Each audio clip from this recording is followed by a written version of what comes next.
It's almost a fact of life these days that kids and adults alike enjoy video games. Some would argue that it's even unavoidable. I'm here today to tell you why exactly you should avoid them though, and to show you the effect that video games have on the mind. In particular, I want to look at the experience of one man and how video games mentally unraveled him, leaving behind a broken and confused shell. I'd like to introduce you to Brian David Gilbert, or as I and about 840,000 other people know him, BDG. You see, Brian is a YouTuber and a moderately well-known one at that, which means he has the platform and the ability to say a lot of things that probably wouldn't be said otherwise. I first found him for his music and short horror videos, which is what most people know him for, but in my quest to consume all the content that I could find, I discovered his involvement in something new. But first, a little bit of background.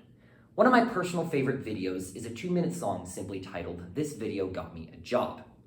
It starts off with a few simple text slides explaining how Brian applied for a position at a company called Polygon, which required a video cover letter, and this video is what he sent in. In it, he lists the many reasons he believes he should be hired, including his useless English degree, skills in video editing, and, in his own words, a countdown timer till I'm destitute.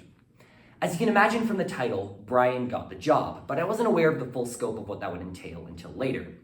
You see, Polygon is, at its core, a video game journalist, and due to the nature of the internet, a big part of this involves making videos about games, and that's where Brian came in. Brian was the creator of a series called Unraveled, the goal of which was to answer difficult questions about video game franchises. And this is where we start to see the true destructive power that video games have and the effect that they take on the mind. This series started by asking a simple question about the timeline of a game, but we quickly see the toll that researching it took on Brian. He becomes erratic and agitated, prone to yelling and breakdowns about how he saved it all with Monopoly. This was only the beginning. Over the course of 3 years, fans of the series saw Brian laugh, cry, scream, create cults and spin-offs, almost throw up, leave society to become a hermit on 3 separate occasions, and even actually answer a question or two. Through it all, though, the core message I took away was this: none of this would have happened if it weren't for video games. So today, I want to take a look at a few of his biggest breaking points and see if we can't tell what brought him to those places. To start, I want to look at one of his later videos, one about the game series entitled Crash Bandicoot. This instance is particularly interesting because it shows what happens when the money and power gets to your head. Begin quote.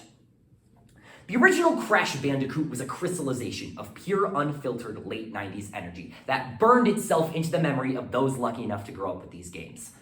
I did not grow up with these games. I was born too late to Crash. I have been robbed of the nostalgia so many lucky gamers feel, and sadly, that nostalgia is impossible for me to attain now.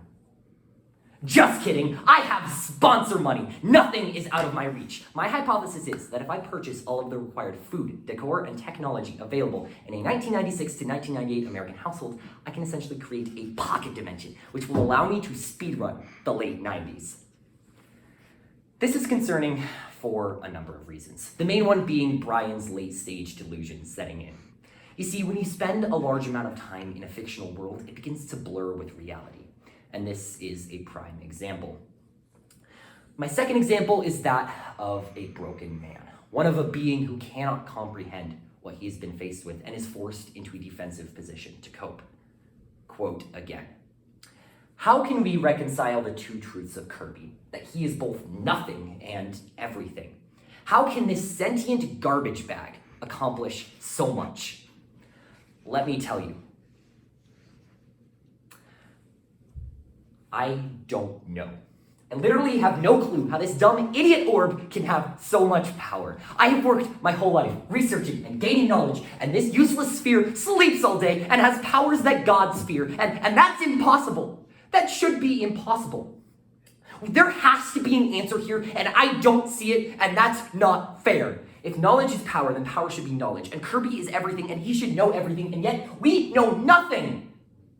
I can't think in here. This example is worrying in that the culmination of this lengthy speech is Brian taking a hiatus to the woods to go away for a while and find Kirby. The last case I want to look at is the quintessential one brought against video games, and one that has persisted for a long time. Anger, or more specifically, violent tendencies.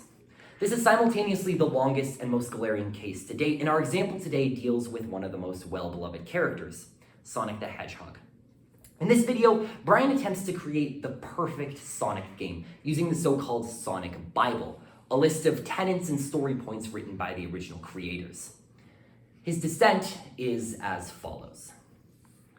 But I haven't used all 30 of these tenets. See, there are 4 of them that, to be perfectly honest, shouldn't be possible, and beyond that, are impossible to put into a game. I've hit a bit of a roadblock.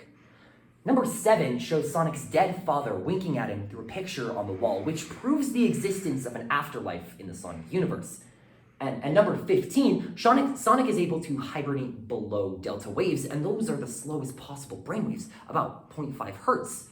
To go below them, Sonic would have probably died, and yet he is resurrected and lives again.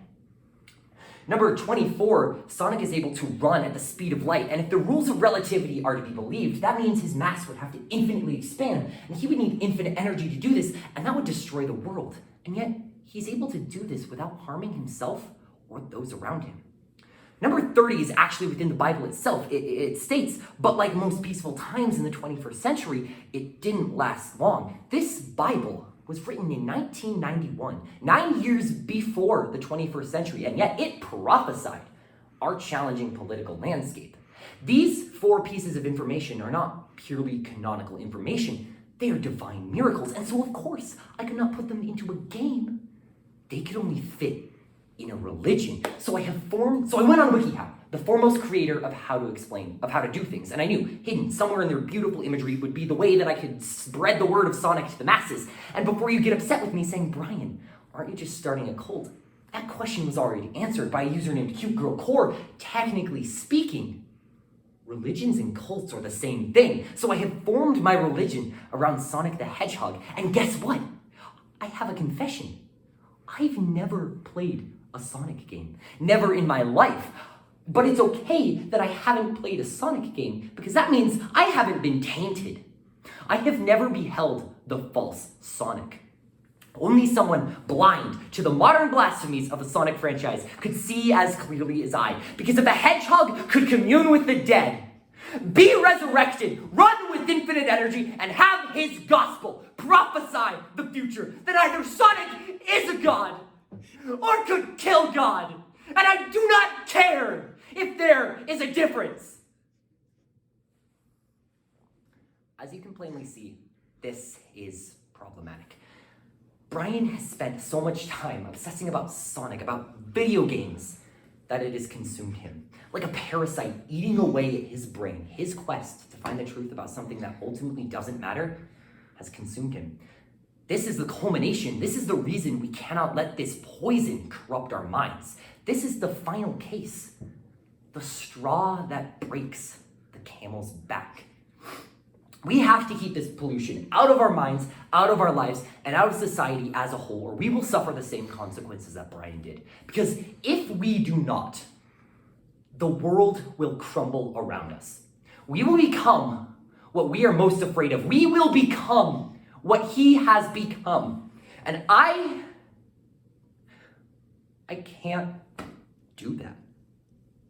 I can't let myself get to that point again. I don't know who I am anymore, but I know that I cannot go back to that place. Never again. Never again.